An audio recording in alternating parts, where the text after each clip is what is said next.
முதல்ல நம்ம அனாச்சாரம் அலிச்சாட்டியத்துல இருந்து நாங்க வெளியில வந்து இஸ்லாமிய பத்திரிகை நம்ம வீட்டில் வைப்போம். நீங்க உங்க வீட்டில் 4 பேர் வாரான் டீ குடிக்க வந்து இருக்கிறான் உட்காரான், அவன் கொள்கைக்கு விரோதமான ஒருத்தனை இருப்பான், வந்து கதில் இருப்பான்.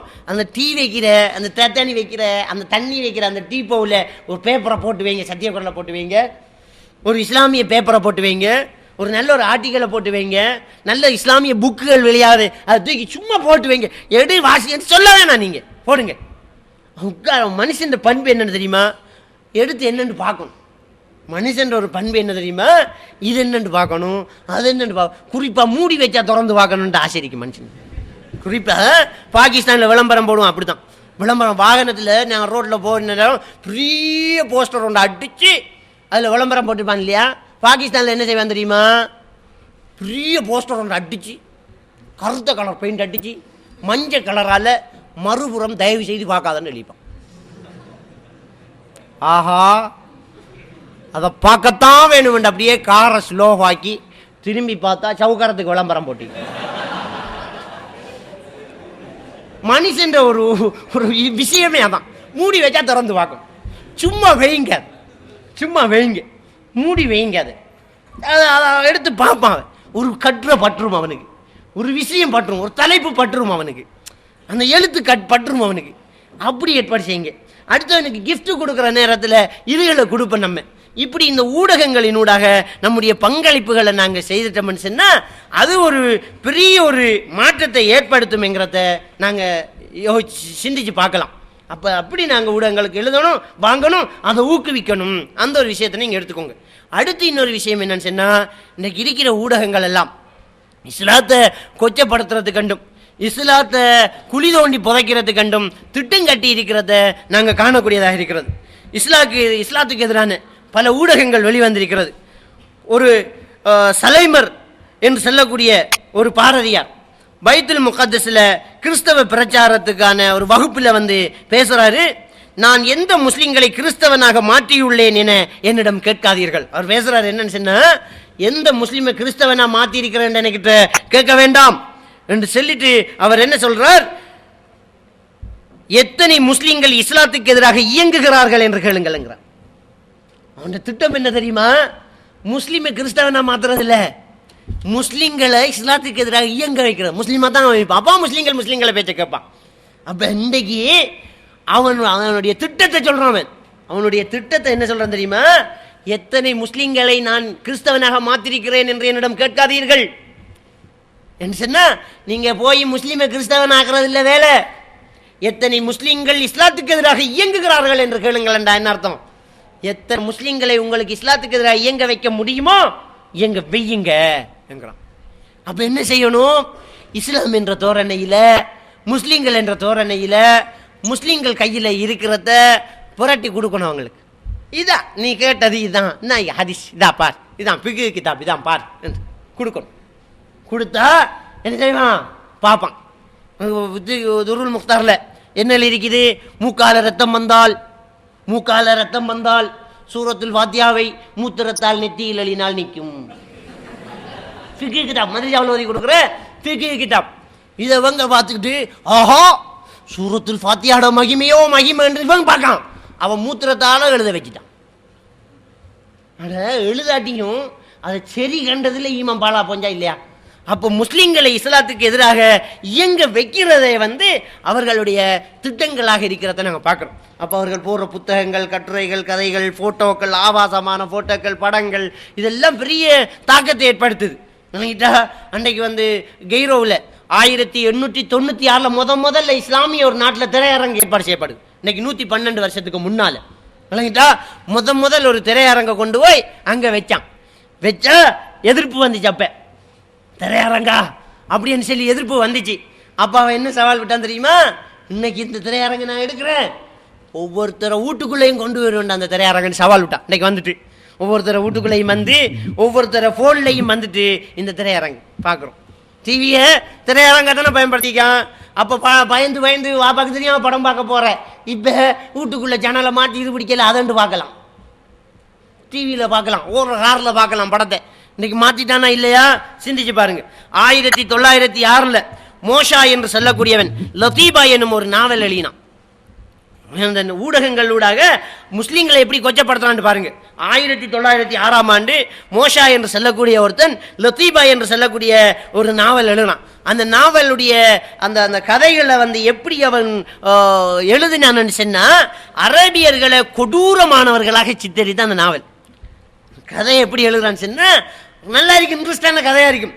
அரேபியர்களை கொடூரமாக சித்தரிக்கிறது அப்படி எழுதினான். 1929 மானத்துல் இன்சான் என்ற ஒரு அரபு நாவல் முஸ்லிம் பெண் ஒருத்திய தரங்கட்டவளாக வேசியாக அதுல கதாபாத்திரம் எடுத்து அதுல ஒரு கிறிஸ்தவ யூத குடும்பம் என்ற நம்பிக்கை நட்சத்திரமாக அதுல எடுத்து முஸ்லிம்கள் சின்ன பின்னமாகிற மாதிரி அந்த நாவலை எழுதி முடிச்சான். அரபியிலேயே எழுதி இசு பண்ணினான். அப்ப மக்களுக்கு என்ன செய்யறேன்னு சொன்னா பார்த்து அதுல இருந்த விஷயம்தான் படுறது. உதாரணத்துக்கு நம்முடைய மைண்டில் எல்லாம் வெள்ளக்காரன் டை கட்டி ஷர்ட் போட்டு ரவுசர் போட்டு ஷூ எல்லாம் ஒரு வெள்ளக்காரனை காண்டா அவன் நாகரீகமானவன் அப்படித்தானே படுது, அப்படித்தான் படுது. சரியா? ஷர்ட் போடாம சாய் சாரணம் அடிச்சு கட்டிக்கிட்டு தோல்ல ஒரு சாலியை போட்டு ஒரு கருப்பண்ணுண்டா அவன் முரடன். இப்படித்தானே இப்படித்தானே. இதே நேரத்தில் உளவியல் ரீதியான ஒரு கிளாஸ் நடந்துச்சு, ஒரு கவுன்சிலிங் நிகழ்ச்சி நடந்துச்சு. இந்த கவுன்சிலிங் நிகழ்ச்சியில் இந்த கவுன்சிலிங் பண்ண வந்த திடீரென்று ஒரு போட்டோவை போடுறேன் ப்ரொஜெக்டரில்.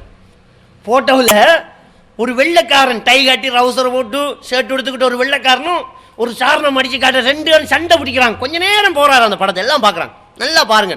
டக்குன்னு கட் பண்ணுறார். கட் பண்ணிட்டு கேட்குறாரு, யார கையில் கத்தி இருந்துச்சுன்னு கேட்காரு. யார கையில் கத்தி இருந்துச்சு? எல்லாரும் சொன்னாங்க என்ன தெரியுமா, அந்த கருப்பென்ற நீக்குறக்காரன் கையில தான் கத்தி இருந்துச்சு. திரும்ப போறாரு, இந்த வெள்ளைக்காரன் கையில தான் கத்தி இருக்குது, வெள்ளைக்காரன் கையில தான் கத்தி இருக்குது. இதை வச்சு அவர் என்னத்தை வழங்கப்படுத்தினான்னு சொன்னா, நம்முடைய மனசுல இருக்கக்கூடிய ஆழ்மன பதிவுகள் நம்முடைய கண்களால் காணும் காட்சியை கூட மாற்றி காட்டும். விளங்கிட்டா? கண்ணால பாக்குற காட்சி இருக்குது இல்லையா, அதை மாற்றி காட்டும் அப்படி என்று சொல்லி காட்டுற. அப்ப பாருங்க, இன்றைக்கு முஸ்லிம்களை இப்படி சித்தப்படுத்தி கோரமானவர்களாக கொடூரமானவர்களாக இன்றைக்கு காட்டினா உலகத்தில் உள்ள மனிதர்களுக்கெல்லாம் முஸ்லீம் அப்படித்தான். இன்னைக்கு திரைப்படத்தை பாருங்க, நம்முடைய தமிழ் படத்தை பாருங்க. தமிழ் படத்துல வட்டி கொடுக்கிற ஒரு கேரக்டருக்கு ஒரு ஆள் யார் எடுப்பான்? சோனோ தான் எடுப்பான். ஷேக் பேர், ஷேக் என்ன ஷேக் ஷேக். எந்த தமிழ் படத்தை எடுத்து பார்த்தாலும் தமிழ் படத்துல வட்டி கொடுக்கிறாள் யாரு? ஷேக். முஸ்லீம் தான் வட்டி கொடுக்கிறான். இன்னைக்கு முஸ்லீமா வட்டி கொடுக்கிறவன், முஸ்லீமா வட்டி கொடுக்கிறவன். இந்த படத்தை பார்க்கிற அவ்வளவு பேர் மனசுல என்னத்தை பதிக்க வைக்கிறான்? முஸ்லீம் தான் வட்டி கொடுக்கிறவன். அப்படி இந்த ஊடகம் என்கிறது என்ன செய்தன்னு சொன்னா, இல்லாத ஒன்றை இருக்கிற மாதிரி பிக்சர் காட்டிடும். இப்ப அவன் முஸ்லீமை பார்த்தா வாப்பா இவனா அப்படின்னு ஆக்குது. முஸ்லீமா பயம், முஸ்லீம்கள் பயங்கர ஏமாத்திடுவான், வட்டி வாங்கிடுவான், திருடிடுவான், கொள்ளையடிச்சிடுவான், கற்பழிச்சிடுவான், மோசமானவங்க என்று காட்டணும். காட்டுறதுக்கு முஸ்லீமா தான் இருப்பான். ஊடகங்கள் முஸ்லீம்களை பத்தி இப்படி விமர்சனம் செஞ்சுக்கிட்டு இருக்கிறத நாங்க பார்க்கிறோம். அதே மாதிரி 1977 ஆஷிக் என்று சொல்லக்கூடிய ஒருத்தன் ஹிமாயா என்று சொல்லக்கூடிய ஒரு நாவல் எழுதுறான். அதே மாதிரி 1985 குர்பா என்று சொல்லக்கூடிய ஒரு நாவலை எழுதுறான். 1985 அதே ஆண்டுல முக்குலக்கா என்று சொல்லக்கூடிய ஒரு நாவல் எழுதுறான் அந்த ஆஷிக் என்பவன். இந்த நாவல்களை எல்லாம் முஸ்லிம்களை கொச்சப்படுத்தி முஸ்லிம்களை தரங்கட்டவர்களாக காட்டி யூத கிறிஸ்தவ குடும்பங்களை நம்பிக்கை நட்சத்திரங்களாக காட்டினான். அப்ப இதுல விளைவு என்ன? முஸ்லிம்களை தரங்கட்டவர்களாக அடுத்த மனசுல பதிய வைக்கிறதா இருக்குது. இலங்கையில பெங்கமுவ நாலகஹிமி என்று சொல்ல ஒரு பௌத்த மதகுரு எழுதுறார். ஜாதிக மனச வராமஹா சிங்களஹ என்ற ஒரு நாவல்ல என்ன எழுதுறாருன்னு சொன்னா, எப்ப அஷரப் மினிஸ்டர் மௌத்தார்த்து முன்ன எழுதுறார். எல்டிடி தமிழ் அமைப்பு, இன்னும் தமிழ் அமைப்புகள் இருந்துச்சு. இந்த தமிழ் அமைப்புகள் ஆயுத பணியாக செயற்படும் அதே வேளை முஸ்லிம் தீவிரவாத அமைப்பு ஜிஹாதிய அமைப்பாக மிகவும் சூட்சுமமாக செயற்பட்டு வருகின்றார்கள். அவன் எழுதினது 1976 அன்னிசேரா நாடுகளது மாநாட்டில் கலந்து கொள்ள இலங்கை வந்திருந்த லிபிய தலைவர் கடாபி 2 இடங்களில் 2 மாபெரும் கூட்டங்களை நடத்தி முஸ்லிம்களிடம் 3 பொறுப்புகளை ஒப்படைத்து விட்டு சென்றிருக்கின்றான். அதுல ஒன்று, பெரும் தெருக்களுக்கு அருகிலே வியாபார நிலையங்கள், நீங்கள் நிலங்களையும் வியாபார நிலையங்களையும் ஸ்தாபிக்க வேண்டும். பெரும் பெரும் வீதிகளை இப்போ கொழும்பு ரோட்டு, கண்டி ரோட்டு, காலி ரோட்டு, இப்படி பெரிய பெரிய வீதிகள் ஓரங்களில் முஸ்லீம்களுக்கு வியாபார நிலையங்கள், முஸ்லீம்களுக்கு நிலங்களை வாங்குங்கன்னு சொல்லி ஒரு திட்டத்தை கொடுத்தேன். எங்கே அடிக்கான்னு சொன்னா கொழும்புல ஃபெட்டாவில் முஸ்லீம்களுக்கு தான் கூடுதலாக கடை இருக்குது. பிரதான இடங்கள முஸ்லீம்கள் தான் கூட. அண்ணன் முஸ்லீம்களே வியாபாரத்துக்கு தான் வந்த இலங்கைக்கு வந்தவங்க தான் பல்கி பெரியனா வியாபாரத்தில் முஸ்லீம்கள் தான் கூட இருந்தாங்க. அதனால அது இருந்துச்சு. இவன் அதை புரட்டி எடுக்கிறதுக்கு இப்படி கொடுக்கான். ரெண்டாவது என்ன செய்யறான், பள்ளிகள் அதிகம் கட்டப்பட வேண்டும். ஒரு பள்ளியில் அதான் ஒலித்தால் அடுத்த பள்ளியில் வாங்கு கேட்கிற அளவுக்கு அடிக்கடி பள்ளிகளை நெருக்கமா கட்ட வேண்டும்.